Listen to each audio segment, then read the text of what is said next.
오늘 우리가 함께 나누실 말씀은 마태복음 15장 12절부터 20절까지의 말씀입니다. 마태복음 15장 12절부터 20절의 말씀 우리 다 같이 함께 합독하시겠습니다. 이에 제자들이 나와 이르되 바리새인들이 이 말씀을 듣고 걸림이 된 줄 아시나이까? 예수께서 대답하여 이르시되 심은 것마다 내 하늘 아버지께서 심으시지 않은 것은 뽑힐 것이니 그냥 두라. 그들은 맹인이 되어 맹인을 인도하는 자로다. 만일 맹인이 맹인을 인도하면 둘이 다 구덩이에 빠지리라 하시니 베드로가 대답하여 이르되 이 비유를 우리에게 설명하여 주옵소서. 예수께서 이르시되 너희도 아직까지 깨달음이 없느냐? 입으로 들어가는 모든 것은 배로 들어가서 뒤로 내버려지는 줄 알지 못하느냐? 입에서 나오는 것들은 마음에서 나오나니 이것이야말로 사람을 더럽게 하느니라. 마음에서 나오는 것은 악한 생각과 살인과 간음과 음란과 도둑질과 거짓 증언과 비방이니 이런 것들이 사람을 더럽게 하는 것이요 씻지 않은 손으로 먹는 것은 사람을 더럽게 하지 못하니라. 아멘. 할렐루야. 인간을 선하고 바르게 만들 수 있는 방법은 사실 그 인간에게서 사실은 찾을 수가 없습니다. 왜냐하면 인간이 가장 선하게 만들어 놓은 그 어떤 기준 그리고 제도, 이 모든 것들이 이제 법이라고 우리가 얘기할 수 있는데요. 이제 어제도 우리가 함께 말씀을 나눴던 것처럼 이 법, 이 성경적으로 얘기하자면 그것이 율법이 되겠죠. 법이든 율법이든 그 기준이 아무리 선한 기준을 갖고 있다 할지라도 그것으로 모든 것이 다 완벽해질 수 있는 것이 아니라는 겁니다. 얼마 전에 여러분들 우리나라에서 떠들썩하게 했던 윤창호법 그런 것들 있죠. 그 다음에 무슨 스쿨존에서 사고가 일어나서 또 만들어졌던 법들, 이런 것들이 다 어렵게 법이 만들어졌어요. 그래서 국회를 통과하고 그런 법들이 만들어져서 시행이 됐는데, 그러면 여러분 윤창호법이라는 일명 그 윤창호법이 통과되어서 음주운전이 줄어들었나요? 그렇지 않아요. 그런 기준이 만들어지고 그런 기준으로 인하여서 인간을 좀 더 선하게 만들자라고 그런 제도적인 장치를 만들어 놔도 그걸 어기게 되는 일들은 비일비재하게 일어나게 되고요. 결국엔 또 그거는 위헌의 소지가 있다 해가지고 결국엔 그 법이 폐지가 되는 이런 일들이 일어나는 것을 우리에게 보게 됩니다. 근데 결국에는 우리가 알 수 있는 게 뭐냐? 아무리 인간을 선하게 만드는 제도와 법이 만들어진다 할지라도 그것을 통해서 뭔가 완벽해질 수 있는 것은 아니다라는 것을 오히려 증명하게 된다는 것이죠. 그러면 결국에는 이 법이 존재하는 이유가 인간을 완벽하게 만들려는 것이라기보다는 법은 왜 만들어지느냐? 법이 있다는 것은 어떤 의미를 갖고 있느냐? 그러면 결국에는 이게 인간은 불완전하다는 것을 인정하게 된다는 거죠. 그러니까 인간이 불완전하다는 것을 인정해야만 법이 이제 존재하는 이유를 우리가 알게 된다는 겁니다. 그래서 여러분 로마서 3장 20절 말씀에서 성경에서는 뭐라고 말씀하고 있냐면 율법의 행위로 그의 앞에 의롭다 하심을 얻을 육체가 없나니 율법으로는 죄를 깨닫느니라 라고 말씀합니다. 그러니까 법이 있다는 것은 무엇을 깨닫느냐? 우리는 죄인이구나. 우리는 완벽하지 않구나. 우리는 연약하구나 라는 것을 깨닫게 되는 것이고, 심지어는 우리가 하나님의 말씀을 따라 살아가는 이 율법, 성경에 나오는 율법조차도 우리가 뭘 깨달을 수밖에 없느냐? 우리는 율법을 지킴으로 온전해져 라고 얘기하는 것이 아니라 율법을 지키면 지킬수록 깨달아 알게 되는 것은 무엇이냐? 우리는 너무나 부족하고 연약한 무엇이다? 죄인이다라는 걸 깨달을 수밖에 없다는 거예요. 그러니까 결국에는 이 율법을 잘 지키면 지킬수록 무엇을 깨닫게 되느냐? 죄인임을 깨닫게 되는 것이 바른 길이라는 거죠. 근데 지금 바리새인들과 서기관들은 율법을 지킴으로써 자신들이 무엇한다는 생각들을 갖고 있었던 겁니까? 죄인이라는 걸 깨닫기보다는 내가 의인이 되었어라고 이렇게 생각하는 일들이 많았던 거죠. 장로들의 전통을 지키고 율법을 지키고 그렇게 해서 법을 잘 지키니까, 하나님의 말씀을 잘 지키니까 나는 의로운 사람이야 라고 생각했던 겁니다. 그러나 그것이 아닌 거죠. 왜냐하면 이것이 생긴 자체가 뭡니까? 인간은 불완전하고 인간은 죄인이라는 사실이 기초가 되어서 만들어진 것이 법이고 율법인데, 아니 율법을 지킨다고 해서 의로워지느냐? 절대 그럴 수가 없다는 것이죠. 그래서 완벽하게 바리새인들 거리에서 기도하고 금식하고 또 선행을 베풀고 또 이렇게 한다고 해가지고 자신들이 장로들의 전통을 지키고 율법을 지킨다고 해서 그걸 완벽하게 의로워질 수 있느냐? 그게 아니라는 거죠. 한쪽에서는 자기가 율법을 지킨다고 하더라도 또 다른 한쪽에서는 율법을 어기는 거예요. 그래서 어제 본문에서 나왔던 이야기가 뭐냐? 제자들이 손을 씻지 않고 떡을 먹었던 거죠. 이거는 정말 나쁜 일이다. 이거는 장로들의 전통을 어긴 거다. 그런데 그렇게 해서 보여지는 것은 그렇게 한다 할지라도 그 바리새인들과 서기관들, 유대인들은 대부분들 어떤 일을 벌였냐면 고르반 같은, 그러니까는 부모님들을 말하자면 버리게 되는 그런 양육을 포기하게, 부모님을 섬기는 걸 포기하면서 부모님을 버리게 되는 그런 일들을 자기들이 한다는 거예요. 그러면 무엇을 어기고 있는 겁니까? 어제도 말씀드린 것처럼 그것은 오히려 십계명이라는 훨씬 더 상위의 개념을 어기고 있는 것인데, 그러면 자기들은 손 씻고 먹는다고 자기네들이 의로워지느냐? 그렇지 않다는 거죠. 결국에는 계속적으로 반복이 되는 이야기이지만 결국에는 인간들이 만들어놓은 제도라든지 법이라든지 이런 것들, 조금 더 나가서 우리가 생각한다면 철학, 생각, 사고방식, 경험, 이것이 인간이 아무리 선하다 할지라도 그것은 인간이 인간을 제대로 인도할 수 있느냐? 그렇지 못하다는 거예요. 그렇지 못하다는 거예요. 그래서 예수님이 오늘 무슨 얘기를 하느냐? 맹인이 누구를 인도한다? 맹인을 인도하는 꼴이 바로 인간이 인간을 인도하는 것이다 라는 것을 이야기하는 겁니다. 제 아무리 선한 것이라 할지라도 인간 속에서 나오는 그 어떠한 제도나 어떤 법이든 어떤 무엇이든 간에 선함이라 할지라도, 인간의 아무리 선한 모습이라 할지라도 결국은 인간이 인간을 인도하는 것 자체는 맹인이 맹인을 인도하는 것과 별반 다를 바가 없다라는 것을 예수님이 말씀해 주고 있는 것이죠. 결국 이런 것들을 통해서 중요한 건 뭐냐면 인간의 한계를 깨닫는 겁니다. 인간의 한계를 깨닫는 것. 진심으로 그것을 깨닫느냐 깨닫지 못하느냐에 따라서 사실은 인간의 실존의 문제가 해결되느냐 해결되지 못하느냐의 갈림길에 서게 된다는 것이죠. 결국 인간은 그 어떤 겉모습, 외적인 모습, 괜찮아 보이는 여러 가지 것들 이런 것도 괜찮을 수 있습니다. 그러나 그것으로 괜찮아지지 않는다는 거죠. 아무리 겉으로 완벽한 모습이라 할지라도, 그것이 제도적으로 뒷받침이 된다 할지라도 그것은 결코 완전할 수가 없다는 것입니다. 그래서 여러분, 사람은 겉모습으로 판단하는 것이 아니라 무엇으로 판단해야 됩니까? 중심으로 판단해야 되는 거죠. 외모로 판단하는 것이 아니라 그 사람의 마음이 어떤가라는 것으로 판단해야 되는 겁니다.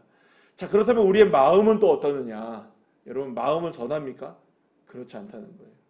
겉모습이 우리가 현혹되지 말아야 되는 것이라면, 겉모습이 현혹되지 말아야 되는 것이라면 속마음은 정말로 우리는 알 수 없는 거예요. 그러니까 여러분들 한 길 물속은, 그러니까 10길 물속은 알아도 한 길 사람 속은 모른다고. 우리의 마음을 우리가 다 어떻게 알겠습니까? 그리고 여러분들의 마음은 잘 아십니까? 사실 우리의 마음도 잘 모르는 거예요. 한쪽으로는 선한 일을 합니다. 그죠? 한쪽으로는 선한 마음을 품습니다. 그러나 또 한쪽으로는 어떻습니까? 악한 마음을 품어요. 그래서 오늘 예수님께서 말씀하시는 말씀이 뭐예요? 19절 말씀에 보면 마음에서 나오는 것들은 어떤 것들이다? 악한 생각과 살인과 간음과 음란과 도둑질과 거짓 증언과 비방이니, 이런 것들 뿐이겠습니까, 여러분? 우리의 마음 속에 선하다고 생각하는 마음들이 없는 건 아닙니다. 불쌍한 마음도, 우리가 긍휼하게 여기는 마음들도 있고요. 성경에서 이야기하는, 예를 들어서 성경의 9가지 열매와 같은, 우리 여러분 사랑하는 마음 없습니까? 우리 마음 속에 있죠? 네, 있어요. 사랑하는 마음이 왜 없어요? 여러분들, 우리가 참고 견디는 마음도 있습니다. 그죠? 우리가 선을 베푸는 마음도 있고요. 우리가 또 여러 가지의 마음들, 믿는 마음도 있어요. 충성스러운 마음도 있고요. 여러 가지의 마음들이, 우리의 선한 마음들이 없는 거 아닙니다. 그런데 그 속에서 늘 언제나 싸우는 거죠. 선한 마음, 좋은 마음, 깨끗한 마음, 사랑하는 마음이 우리 마음 속에 있지만 또 마음 한켠에는 어떤 마음이 있습니까? 이런 더럽고 추악한 마음들도 여전히 공존하고 있는 겁니다. 그러면 이건 무엇을 의미하나요? 우리의 마음조차도 완전하지 않다. 우리의 마음도 이렇게 병들어 있다. 우리의 마음이 이런 모습들이다라는 것을 오히려 우리가 기억해야 한다는 것이죠. 그래서 결국에는 이 마음의 모습이 어떤 모습이냐를 깨닫지 못한다면 우리 인간의 문제를 풀어낼 수 없고, 사실은 이 세상의 모든 문제를 풀어낼 수가 없는 겁니다.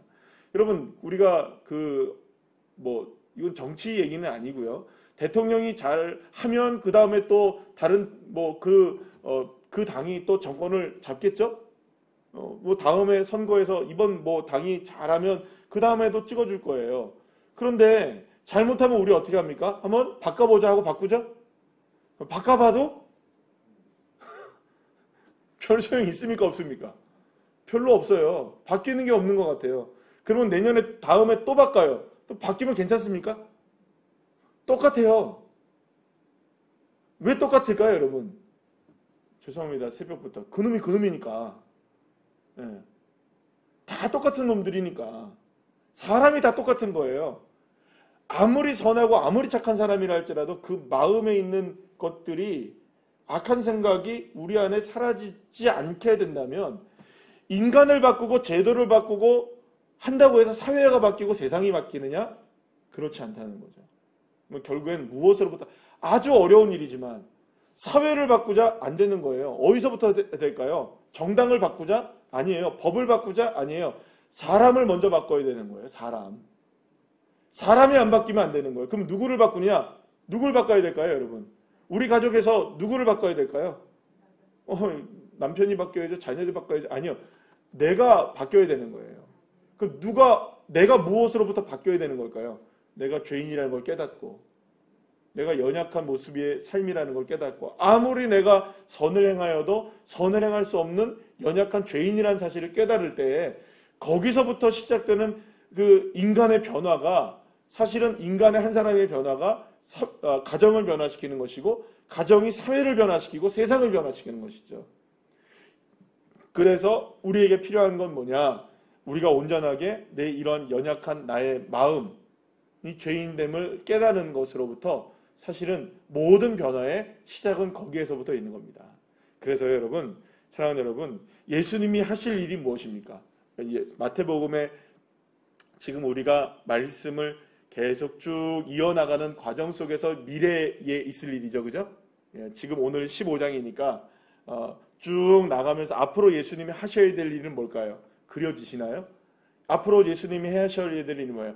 계속해서 병자만 치료하시면 되겠습니까? 계속해서 귀신만 쫓아내면 되겠습니까? 물론 그 일도 하셔야죠. 예수님이. 마지막까지 예수님이 하신 일이 뭡니까, 여러분들? 십자가상에서 우편강도 이렇게 구원을 내시잖아요. 사람 변화시키는 일이겠죠. 그럼 예수님이 그것을 통해서 마지막에 하시는 일은 뭔가요? 사람 한 사람을 변화시키는 거예요. 어떻게 변화시키나요? 그 사람의 죄를 용서해 주시는 길을 열어주시고, 마음에 있는 이 모든 완악함들과 죄악됨이 어떻게 해결될 수 있는지에 대한 길을 주님이 열어주시는 것이죠. 그게 바로 십자가의 은혜이고, 저와 여러분이 구원받을 유일한 길을 열어주시는 것입니다. 사랑하는 여러분, 결국에는 우리가 깨달아야 되는 건 뭐냐? 그리스도인이든 사실은 그리스도인이 아니든 간에 이 땅을 사랑하는 모든 사람들이 깨달아야 되는 게 뭐냐? 그리스도인이니까 더 깨달아야 되는 것기도 하지만, 그리스도인이 아닌 사람들도 알아야 되는 게 뭐냐? 죄인임을 깨닫는 것이죠. 그런데 여러분, 세상 사람들한테 물어보십시오.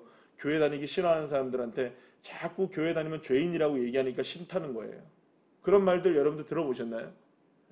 죄인이라고 얘기하는 거 싫다는 거예요. 그러면 여러분 생각해 보시죠. 죄인이 아닌 사람들은 죄인이라는 거에 그렇게 반응할 필요 있나요, 없나요? 없죠. 그러니까 죄인이기 때문에 반응을 하는 거죠.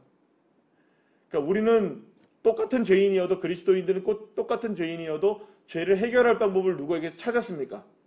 예수에게서 찾았으니까 문제가 되지 않잖아요. 근데 죄를 해결할 수 있는 방법이 없는 죄인들은 방법이 없으니까, 죄인으로 살아가는 것에 방법이 없으니까 죄인이라는 소리를 들으면 양심에 이런 부딪힘이 있을 수밖에 없는 것이죠. 자, 어쨌든 간에 중요한 것이 이것입니다. 저와 여러분에게 있어서 겉모습이든 어떤 속마음이든 그 무엇이든 우리의 삶 속에서 우리의 인생을 새롭게 변화시킬 수 있는 방법은 없습니다. 오직 예수 그리스도를 의지하여서 내가 죄인임을 깨닫고, 정말로 내가 나의 짐을 예수님이 다 짊어지셨다는 사실을 믿을 때, 오직 내 죄가, 내 마음의 이런 모든 완악함들이 오직 예수 그리스도로 인하여서만 해결될 수 있다는 이 믿음 하나만이 저와 여러분의 삶 속에서 온전하게 회복될 수 있는 길을 열어주는 것입니다. 그래서 사랑하는 여러분, 만약에 어떤 우리의 삶에 어떤 문제가 있게 된다면 누군가에게 잣대를 대는 것은 아니지만 그렇게 되면 절대로 안 되고요. 중요한 것은 내가 주님 앞에 해결해야 될 어떤 마음의 짐들이 어떤 것들이 있을까를 묵상하셔야 됩니다. 기도하셔야 됩니다. 그러니까 예수님이 지금 이 어렵게 바리새인들과 서기관들과 막 충돌하시면서 이런 말씀들을 하기보다는 뭐 하는 게 훨씬 더 나았겠어요, 여러분. 한번 생각해 보세요. 예수님 이런 이야기 하시는 것보다 여러분들 만약에 예수님이 여기에 계신다고 생각해 보세요. 한번 잘 생각해 보세요. 만약 여기 예수님이 계신다. 그러면 여러분들 예수님이 솔직하게 한번 얘기해 보세요. 솔직하게 말씀을 강론을 해주시거나 말씀해 주시는 게 은혜야 라고 얘기하시겠어요? 아니면 물질의 문제를 오늘 좀 해결해야 될 걸 좀 해결해 주시고 지금 빨리 기도해 주셔서 좀 나 지금 여기 뭐 아픈 거 빨리 좀 낫게 해주시고 내 자녀 오늘 시험 봤는데 100점 맞게 해주시기 위해서 기도해 주시고 이게 더 여러분들한테 훨씬 더 와닿으실까요? 천국은 뭐 마치 보화가 어쩌고 저쩌고 이렇게 말씀하는 게 여러분들 은혜가 될까요? 물론 두 번째라고 여러분들 말씀해 주시니 은혜죠. 그러나 우리에게 급한 것들이 있을 때는 그냥 손 얹어서 기도해 주시는 게 낫지라고 생각할 수 있겠죠. 물론 다 그런 건 아니시겠지만, 그러니까 말하자면 우리의 목구멍은 포도청이잖아요, 그죠? 이거 먼저 해결돼야 뭐가 은혜가 있다라고 생각하는 경우들이 많잖아요. 근데 주님은 그걸 바꾸시길 원하시는 거예요. 주님이 지금 사실 이렇게 논쟁을 벌이기보다는 줄 서 있는 많은 사람들, 번호표 뽑고 있는 사람들 고쳐주시는 게 훨씬 낫겠죠, 그죠? 근데 예수님이 이거 하고 계시다는 거예요, 지금. 왜 하고 계셔요? 왜 이 얘기를 하고 계시나? 잘 생각해 보세요. 무엇이 먼저인가? 고침받는 것도 중요하고, 문제가 해결되는 것도 중요하고, 귀신이 떠나가는 것도 중요한 일이겠죠. 그러나 그것보다 더 중요한 게 있는 거예요. 내 죄 깨닫고, 내 인생 자체를 깨닫는 거죠. 내가 누구인지를 깨닫는 게 훨씬 중요한 거예요. 그럼 바꿀 수 없는 구원의 역사가 일어나는 일이니까 말이죠. 그래서 사랑하는 여러분, 문제 해결이 급하지 않다는 말이 아닙니다. 오늘 우리의 삶 속에서도 일어나야 될 문제 해결의 문제는 너무나 급하고 위급한 일들이 있어요. 그러나 그보다 더 급한 일이 뭐냐? 나는 누구인가를 오늘도 깨닫고 나가는 것이죠. 그럴 때 정말 주님은 나의 구원자가 되시는가? 그 은혜를 난 정말 누리고 있는가? 이게 더 중요한 일인 겁니다. 사랑하는 여러분, 그래서 늘 언제나 우선순위를 거기서부터 시작하십시오. 그럴 때에 하나님은 정말로 우리에게 더해 주시는 것이죠. 그래서 그 하나님 나라의 방정식이 뭡니까? 그의 나라와 그의 의를 먼저 구하고, 그럴 때 내가 나를 알게 되는 거죠. 그러면 주님이 그저 더해 주시는 은혜를 우리에게 주시는 겁니다. 이런 놀라운 하나님의 구원의 역사, 은혜를 오늘도 내가 누구인지를 깨달음으로 맛보게 되는 주의 자녀들 한 분 한 분들 다 되시기를 간절히 축복합니다. 기도하시겠습니다.